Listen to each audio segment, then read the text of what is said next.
Esdras 5. La construcción se reanuda. A. Dios ayuda a su pueblo. 1:1-2. Dios ayuda enviando profetas para mover la obra nuevamente. Profetizaron Ageo y Zacarías hijo de Iddo, ambos profetas, a los judíos que estaban en Judá y en Jerusalén en el nombre del Dios de Israel quien estaba sobre ellos. Entonces se levantaron Zorobabel hijo de Salatiel y Jesúa hijo de Josadac, y comenzaron a reedificar la casa de Dios que estaba en Jerusalén, y con ellos los profetas de Dios que les ayudaban. A. Profetizaron Ageo. Las palabras del profeta Ageo a la comunidad de exiliados retornados se encuentran en el libro del Antiguo Testamento que lleva su nombre. El corazón de su profecía se comunica en Ageo 1, 2-10.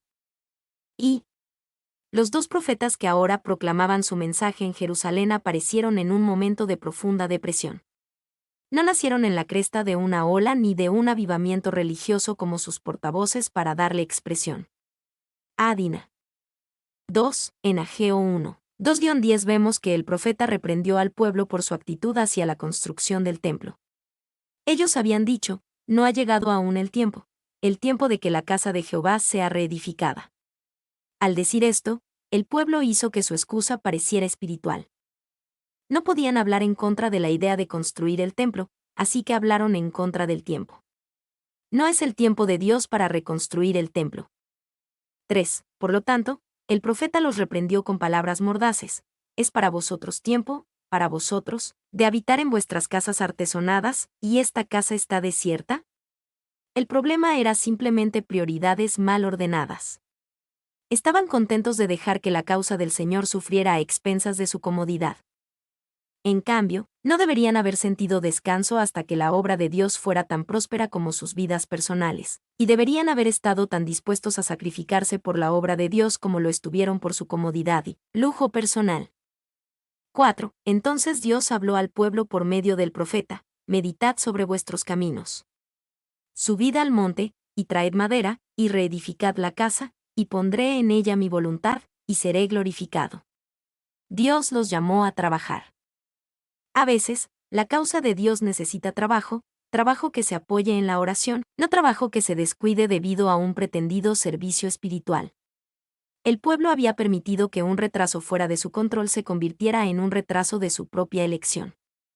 B. Y Zacarías hijo de Iddo. Parte de la profecía de Zacarías también está registrada para nosotros en el libro de Zacarías. La profecía de Ageo fue un estímulo más directo para ocuparse en la obra de construir el templo. La profecía de Zacarías estaba más dirigida a la condición espiritual de los exiliados que regresaron. Y el nombre Zacarías significa el Señor se acuerda, y es un nombre apropiado para un profeta de la restauración. Este profeta fue llamado a animar y movilizar al pueblo de Dios para llevar a cabo una tarea que comenzaron, pero perdieron impulso para completar. Los animó indirectamente hablándoles del cuidado de Dios por ellos y manteniendo muy presente en sus mentes la presencia del Mesías. Trabajó con otros, en particular con Ageo, Zorobabel y Esdras. Les advirtió de las consecuencias de descuidar la obra de Dios y enfatizó que Dios quiere hacer una obra a través de su pueblo. 2. Si solo tuviéramos Ageo, podríamos concluir que lo único en lo que Dios estaba realmente interesado era el templo. Zacarías da el resto de la historia y muestra cómo Dios está interesado en las vidas, no solo en los edificios. C. Y con ellos los profetas de Dios que les ayudaban. El trabajo de estos profetas fue efectivo, y ayudaron a la gente a reordenar apropiadamente sus prioridades y a reanudar el trabajo de construcción en el templo. Comenzaron a reedificar la casa de Dios. Este versículo también indica que su trabajo fue más allá de lo directamente profético, y que ayudaron con el trabajo práctico de la construcción.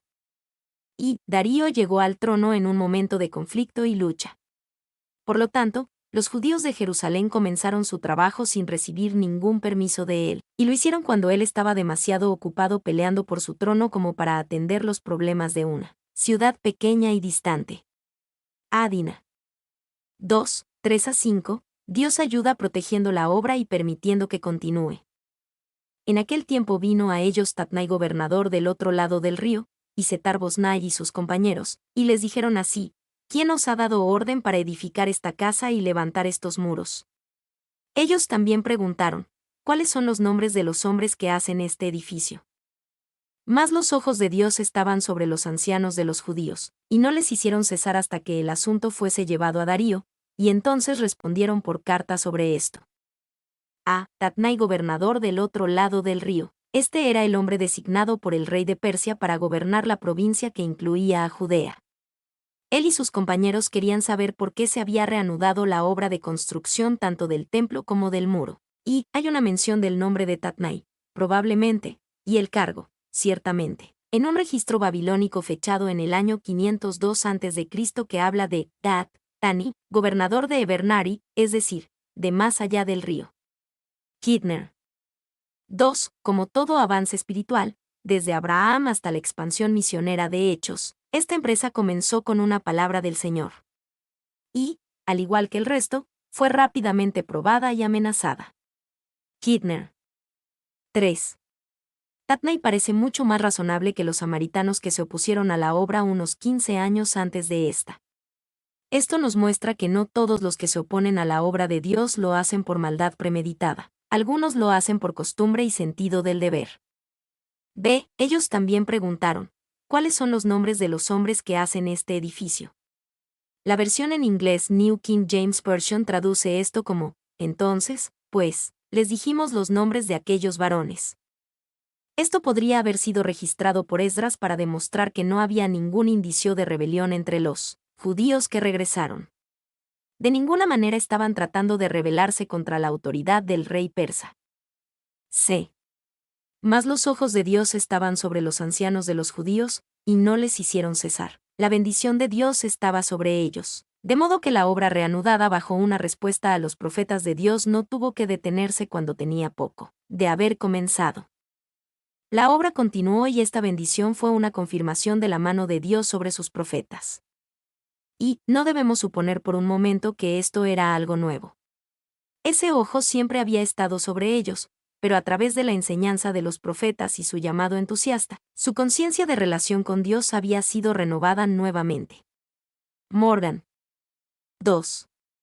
Los ojos de Dios sobre ellos se manifestaron lo suficientemente bien como para hacer que la única acción inmediata que pareciera necesaria fuera un informe.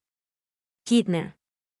De hasta que el asunto fuese llevado a Darío, esto era bueno por dos razones. Primero, la naturaleza de la burocracia y el lento sistema postal significaba que el trabajo podía continuar por algún tiempo. Segundo, podían orar y confiar en que Dios guiaría al rey Darío a una decisión favorable. Y que accediera a tal solicitud en lugar de ejercer su autoridad inmediata de una forma u otra, fue en sí mismo algo notable. Morgan. D. La carta al rey Darío. 1.6. La dirección de la carta. Copia de la carta que Tatnai, gobernador del otro lado del río, y Setar-Bosnai, y sus compañeros los gobernadores que estaban al otro lado del río, enviaron al rey Darío. A. Copia de la carta que Tatnai, gobernador del otro lado del río. Como buen administrador, Tatnai no solo envió una carta a Darío, sino que también conservó una copia que logró llegar al registro de Esdras. 2.7-17. El mensaje de la carta. Le enviaron carta, y así estaba escrito en ella, al rey Darío toda paz. Sea notorio al rey, que fuimos a la provincia de Judea, a la casa del gran Dios, la cual se edifica con piedras grandes, y ya los maderos están puestos en las paredes, y la obra se hace deprisa, y prospera en sus manos. Entonces preguntamos a los ancianos, diciéndoles así, ¿quién os dio orden para edificar esta casa y para levantar estos muros? Y también les preguntamos sus nombres para hacértelo saber, para escribirte los nombres de los hombres que estaban a la cabeza de ellos. Y nos respondieron diciendo así, nosotros somos siervos del Dios del cielo y de la tierra, y reedificamos la casa que ya muchos años antes había sido edificada, la cual edificó y terminó el gran rey de Israel. Mas después que nuestros padres provocaron a ira al Dios de los cielos, él los entregó en mano de Nabucodonosor, rey de Babilonia, Caldeo, el cual destruyó esta casa y llevó cautivo al pueblo a Babilonia. Pero en el año primero de Ciro, rey de Babilonia, el mismo rey Ciro dio orden para que esta casa de Dios fuese reedificada. También los utensilios de oro y de plata de la casa de Dios, que Nabucodonosor había sacado del templo que estaba en Jerusalén y los había llevado al templo de Babilonia. El rey Ciro los sacó del templo de Babilonia, y fueron entregados a Sesbassar, a quien había puesto por gobernador, y le dijo, Toma estos utensilios, ve, y llévalos al templo que está en Jerusalén, y sea reedificada la casa de Dios en su lugar. Entonces Sesbazar vino y puso los cimientos de la casa de Dios, la cual está en Jerusalén, y desde entonces hasta ahora se edifica, y aún no está concluida. Y ahora, si al rey parece bien, búsquese en la casa de los tesoros del rey que está allí en Babilonia, si es así que por el rey Ciro había sido dada la orden para reedificar esta casa de Dios en Jerusalén, y se nos envíe a decir la voluntad del rey sobre esto. Sea notorio al rey, en esta carta, Tatnai parece relatar bastante la situación desde su perspectiva. Sin prejuicio ni malicia, le explicó el asunto al rey Darío. Y parece haber sido un hombre apacible y juicioso, y haber actuado con gran prudencia y cautela, y sin ningún tipo de prejuicio.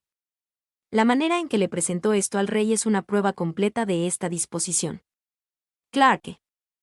B. La cual se edifica con piedras grandes. Las piedras grandes quizás despertaron sospechas en Tatnai. Le hicieron preguntarse si los judíos estaban construyendo un templo o una fortaleza. Y ya los maderos están puestos en las paredes, hiladas de madera a intervalos, entre las de piedra o ladrillo, fueron una característica constructiva bastante común durante un largo periodo en el antiguo Cercano Oriente, y pueden haberse originado como un medio para fortalecer los edificios contra los terremotos. Kittner. C. Entonces Sesbazar vino y puso los cimientos. Esto lleva a muchos a creer que Sesbazar es en realidad otro nombre para Zorobabel, y que Tatnai usó este nombre porque sería más probable que apareciera en los registros que se iban a buscar. Y hay otras ideas para la identidad de Sesbazar. Sesbazar pudo haber sido visto como el gobernador persa oficial mientras que Zorobabel servía como líder popular.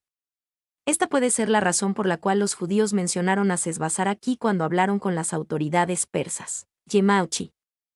Búsquese. Si es así que por el rey Ciro había sido dada la orden para reedificar esta casa de Dios en Jerusalén. Respetuosamente, Tatnai le pidió al rey Darío que investigara el asunto, para determinar si la reconstrucción del templo y de Jerusalén había sido autorizada por la realeza. Y Tatnai, que ahora se oponía a ellos mientras reanudaban el trabajo, no creía que tal decreto se hubiera promulgado alguna vez, o consideraba que no se podía encontrar. Morgan. Mi nombre es Demim. Soy tu asistente personal. Mi sitio en internet es demim.es.tl.